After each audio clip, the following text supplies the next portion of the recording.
Gearing up now in patch 10.2 has never been easier, and you can easily reach up to over 450 item level, no problem. If you do not plan on doing any raiding besides LFR or running Mythic plus dungeons, these are the best methods to gear up quickly and can be done weekly. Everything you see here done can be complete in a matter of hours if you stay consistent, but you don't have to rush. This can all be done in a matter of days throughout the week before reset day. Pace yourself each day if you're limited on time or if you're working on multiple alts like I am. Before we get started, I want to thank you so much for watching, and if you enjoy my content, please subscribe. I'm almost at 2,000 subscribers and I'm working really hard to rebuild my channel, and I'm continuing to make some fun videos here on YouTube. Also, I stream on a weekly basis on Twitch and YouTube, and I'll have a link to my Twitch in the description down below. Thank you. Gearing up now in patch 10.2 has never been easier. Here are some key quests and activities you should be doing on a weekly basis so you don't miss out on any sweet loot. Right now we have the WoW's 19th anniversary, which is a limited time event, and I will cover activities on this towards the end of this video, and everything covered up until those events can be done throughout the patch even after the event is over. First, pick up your weekly Valdrakken quest to fill up the rep bar and gain the reward cash to receive dream crests and flight stones. These currencies are important as they help you upgrade your gear to higher quality. Use your WoW's 19th anniversary buff from the mailbox if you haven't already grabbed it. It's the 19% buff that will help you gain rep faster, and it's a limited time. Our first stop is in the Emerald Dream, the new zone in patch 10.2, and if you haven't already unlocked it, you will need to do a series of quests before entering the new zone. The quests will be located in Valdrakken, or you can check your quest log as it's automatically added when you log in. First way to gain easy gear, and by far the easiest, is to follow the entire Emerald Dream campaign to loot various explorer gear to complete your set. It starts at 415 but can be upgraded all the way to 437 easily. All chapters are now available to complete and rewards a ton of gear. Also, as you complete these various quests by killing mobs and such, you have a chance at looting rare world drop BOEs that can be bought and sold on the auction house. Make sure to pick up your first quest called a Worthy Ally when it's available to you after you complete several of the first campaign quests in the Emerald Dream. The quest requires you to gain 1500 rep from the Dream Wardens to complete it, and earn the Satchel of Dreams, which contains gear, a Splinter of Dreams, which we'll talk about later, and crests. You will passively farm this easily as you complete the campaign.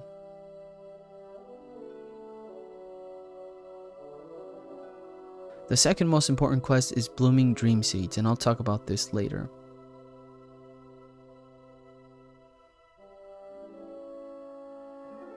After you complete the campaign, the first activity you want to do is called the Super Blooms. Super Blooms are a new activity located in the central encampment. Find the horn icon on your map. It has a weekly quest called the Super Bloom and rewards you with the cache of overblooming treasures. It contains a piece of high item level gear, rep, and seeds. The Super Bloom is easy to do and it starts every hour. It takes about 10 to 15 minutes to complete. Follow the tree and help fill up the bar. You will need to collect emerald dewdrops and kill the final boss from the event to complete the quest. Very easy.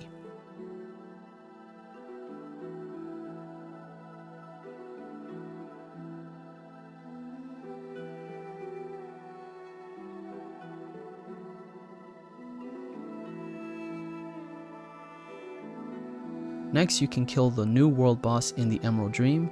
He has a chance of dropping some nice loot for you, and it's easy to form a group. Work on your renown level with the Dream Wardens. It rewards you 2 pieces of gear, one at renown level 7, a 441 handpiece, and at renown level 14, a 454 headpiece. With WoW's 19th anniversary celebration, you're able to gain 19% more rep with the Dream Wardens, so you can farm this by completing world quests in the Emerald Dream and or picking up the Emerald Dream contract from the auction house to gain an extra 15 rep per world quest. The next activity is to plant seeds. As I mentioned before, to pick up the Blooming Dream Seeds weekly quest, all you have to do is plant 5 seeds to complete and receive a seed bloom for cosmetic rewards, and the most important is the harvested dream seed cache that contains a piece of gear, seeds, and flight stones.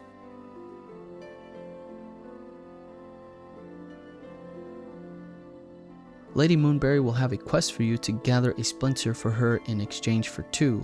This can create a spark of dreams which can be used to craft a 463 item level piece of gear. I have a full video covering it and will be posted in the description down below. Finally, in the Emerald Dream and also anywhere on the Dragon Isles, you can farm the world quests that supply gear if you haven't been so lucky in a few item slots or looking for a better upgrade. Now let's move on to other sources outside the Emerald Dream, the first one being the Dream Surges.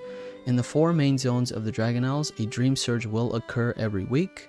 On your world map, all you have to do is find the big green seed symbol, fly to that location and pick up the quest Shaping the Dream Surge. It requires you to gather 100 Dream Surge coalescence, which are easy to farm. Killing mobs, completing world quests, and flying through the green orbs throughout the zone will reward you these essences.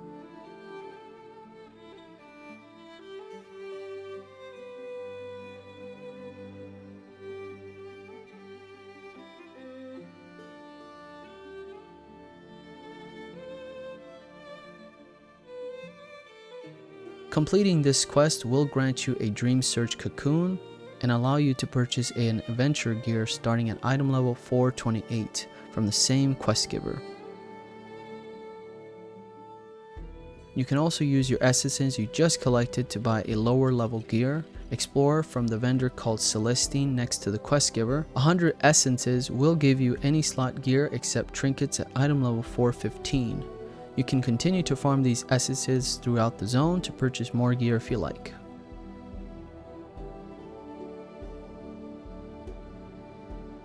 Byrak Assaults, an activity that either happens in the Azerspan or the Onaran Plains.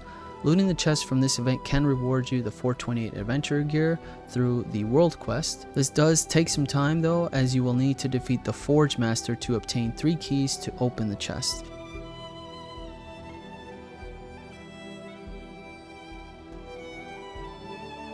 Completing the quest during the assault will also reward you with flight stones and crests, so you might as well go and get those done while you're at it. And finally, you can kill Fyrax's disciple for 428 gear and complete a quest by looting his head after you kill him, and you would need to do different activities around the area to fill up the bar to 100% to spawn the disciple. He is only up for a period of time, so make sure you have a good group of guys to kill it.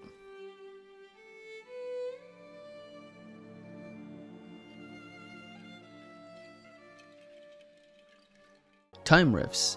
Next we have time rifts located in Thaldraszus. Every hour you can report to Sori Dormi to participate in the Time Rift event. Help collect temporal essence to gain boxes that contain cool rewards, and most important of all is the para casual flakes. You can use these flakes to purchase some really nice trinkets and other pieces of gear. But by far the most important thing you want to do is to enter the Time Rift in the center of the event to kill the boss.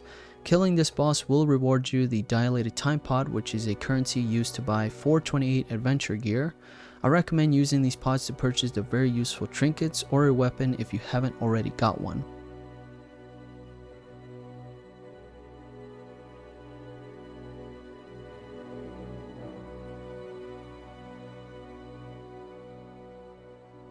This event is very easy and you really don't need to do the activities unless you want to farm the flakes.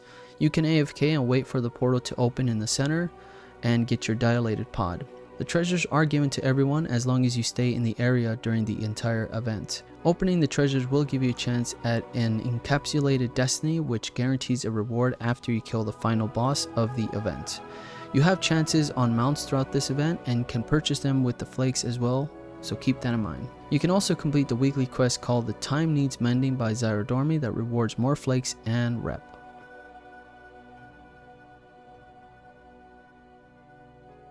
Moving on to the Lamnifin. This one is one of the last things I would do throughout the week because it is a little bit tedious to get that weekly quest finished. Unfortunately, the rep that you gain throughout the world quests and the quests in general don't really give you too much. Unless you have an alt that already reached to renown 20, that way you can receive that nice buff. It's really easy to get to the 1500 rep through the quest that's required to get the cash from the weekly quest that rewards you a piece of gear, crests, and flight stones. I usually do this last because it just takes too long on my main character since he doesn't have the buff yet. It's nice to do if you have nothing else going on and you just want to farm out more flight stones and crests.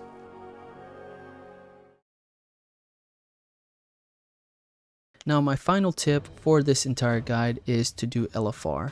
I recommend doing this because the first wing of Amir Jusil raid is open and you can kill 3 bosses that drop some awesome best in slot gear for most classes, but you will have to roll on the gear that drops. So it's not, you know, a personal loot like that. You'll have to roll and try to get lucky with the high roll to receive the loot.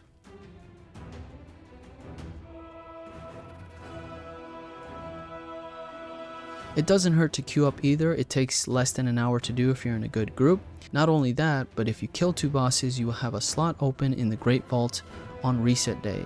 So you can look forward to something at the end of the week. And finally, we're going to talk about the limited time event, the WoW's 19th anniversary. This is subject to change. If you're watching this video later on after the event, you're not able to receive these rewards or whatever I will talk about in this part of the video. So you can skip to the end if you like, or just move on. Finally, during the WoW's 19th anniversary, you can kill these 4 bosses on a daily basis for 441 gear. Doomwalker located at the entrance in the Caverns of Time, and the 3 originals, 1 in Kalimdor and 2 in the Eastern Kingdoms. Coordinates will be posted in the description down below so you can find these guys and kill them quickly. But they do require a somewhat big group because they are difficult to down, so hopefully you get yourself in a good group to get that nice loot from them. So I hope this guide was clear and concise in helping you gear your character with ease without going through mythic dungeons or actually doing the normal raid and things like that. Let me know in the comment section what you think, and thank you so much for watching. This is what I typically do with my alts. I love playing alts, and I have 10 alts that I love playing. And this is what I do. I love to rotate different characters and see what kind of gear I can get. And I can usually get all 10 of them done within the week. Obviously, the first 2 weeks, the several weeks, I'm going to be working on Keystone Master and doing a lot of normal and heroic raids. So I will be farming out my alts later on. But yeah, thank you so much for watching, and don't forget to subscribe.